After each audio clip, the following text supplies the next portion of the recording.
Nous recevons ce soir le chef de l'opposition, Cellou Dalein Diallo. Bonsoir, vous êtes président de l'UFDG, ancien Premier ministre. Voilà 3 ans que vous êtes en exil à Abidjan. Alors vous avez dit que la présidentielle du 28 décembre qui a permis l'élection de Mamadi Doumbouya n'est pas légitime. Qu'est-ce qui vous permet d'affirmer cela ? D'abord, comme vous le savez, Mamadi Doumbouya, en tant qu'officier, prêtait un serment. Il avait pris des engagements à l'occasion de la prise du pouvoir. Il s'était engagé naturellement à ne pas participer aux élections qui seraient organisées pour le retour à l'ordre constitutionnel. Il a, devant la Cour suprême, devant l'opinion nationale et internationale, pris un engagement ferme et répété d'ailleurs de ne jamais participer à ça, ni lui-même, ni les membres de la transition. Aucun responsable de la transition, je vous l'ai dit. Alors, malheureusement, il a commis un parjure en ne respectant pas cet engagement. Ça, c'est sur le plan moral. Mais sur le plan politique, l'élection, il n'y a pas eu d'élection. Les Guinéens ont boudé le scrutin, parce que les gens n'ont pas participé. Dans beaucoup de circonscriptions électorales, on n'a pas eu une participation de 10%. Mais ils ont proclamé, comme ils savent le faire, puisqu'ils avaient besoin de donner un semblant de légitimité, de crédibilité à cette confiscation programmée du pouvoir, ils ont dit qu'il y a plus de 80% de participation et plus de 80% de vote favorable à Doumbouya. Donc nous ne pouvons pas cautionner ce autre coup d'État perpétré par le chef de la junte contre la souveraineté. Mais alors, Monsieur Dalein Diallo, pourquoi n'êtes-vous pas rentré en Guinée pour mettre la pression sur les autorités ? Écoutez, parce que je suis poursuivi en Guinée, il n'y a pas de justice en Guinée, vous le savez. Tous ceux qui contestent Doumbouya, qui contestent ses ambitions et ses velléités, vous savez où ils sont. Ils sont victimes de disparitions forcées et de morts dans des conditions non élucidées. Je voulais continuer la lutte que je mène pour l'avènement d'une société régie par les règles et les principes de la démocratie. Et en restant en Guinée, je serai au cimetière ou en tout cas en prison. Mais est-ce que ça veut dire Monsieur Dalein Diallo, est-ce que ça veut dire que vous avez peur de rentrer aujourd'hui en Guinée et peur de vous faire arrêter ? Non, ce n'est pas la peur, mais j'ai envie de continuer la lutte que je mène depuis de longues années pour l'avènement dans mon pays d'une société régie par les règles et les principes de la démocratie. Avec cette junte, je n'avais aucune chance de continuer cette lutte si j'étais à l'intérieur.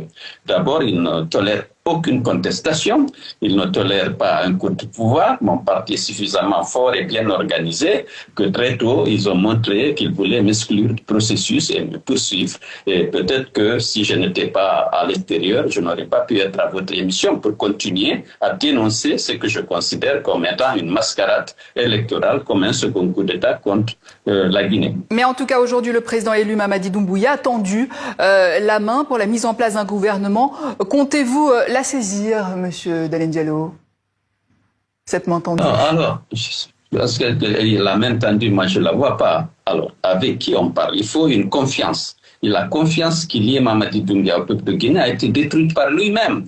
Elle a pris des engagements. Il n'a respecté aucun. Souvenez-vous du discours qu'il a décliné à l'occasion de la prise du pouvoir. Il avait dit naturellement qu'il allait veiller au respect des libertés publiques, à la protection des droits humains et un retour apaisé à l'ordre constitutionnel grâce à des élections libres, transparentes et inclusives auxquelles il ne serait pas candidat, ni lui ni ses collaborateurs.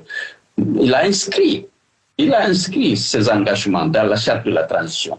Il est venu jurer sur cette charte de la respecter et de la faire respecter. Malheureusement, dans la pratique, sa gouvernance a été marquée par la violation récurrente et massive des droits de l'homme et la restriction drastique des libertés publiques, et il n'a respecté aucun engagement, aucune partie de son serment et aucune partie de la charte de la transition. Donc, avec qui dialoguer? Lorsqu'on n'a pas confiance à celui qui vous appelle au dialogue, comment voulez-vous dialoguer? Il faut lutter pour libérer le peuple de Guinée de cette dictature militaire. Mais comment comptez-vous faire? Comment continuez-vous à diriger, à mobiliser votre parti depuis cet exil ivoirien? Écoutez, actuellement, il a mis en place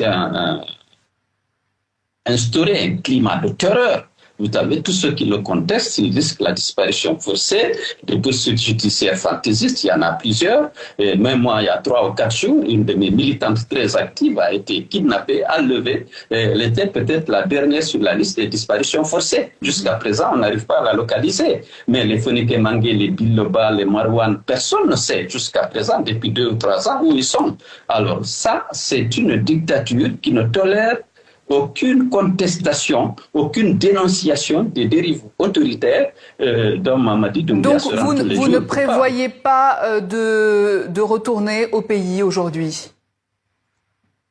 Ce n'est pas la priorité. La priorité, c'est de lutter contre la dictature pour que les libertés publiques soient restaurées, que les droits de l'homme soient respectés et que les règles et les principes de la démocratie soient utilisés dans le choix des dirigeants du pays à tous les niveaux, au niveau local, au niveau législatif et au niveau de l'exécutif. Ce qui est loin d'être le cas aujourd'hui. Il y a une dictature qui s'impose par les armes et par la violence.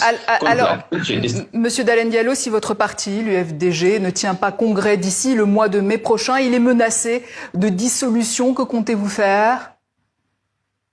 Depuis 1 an, on cherche à tenir le congrès. C'est les autorités qui empêchent la tenue de ce congrès. C'est une obligation statutaire à la réalisation de laquelle le parti est attaché. Il n'y a aucun problème pour nous, sauf que chaque fois qu'on a convoqué le congrès, eh bien, on nous a dit, on vous interdit de tenir le congrès. Après, on se permet de dire que vous êtes suspendu parce que vous n'avez pas tenu le congrès. Il n'y a aucun obstacle à notre niveau, au plan du parti. Le parti est prêt à tenir le congrès. Toutes les conditions se réunissent, sauf que les autorités refusent. Merci, c'est Dalein Diallo, président du parti d'opposition UFDG en Guinée.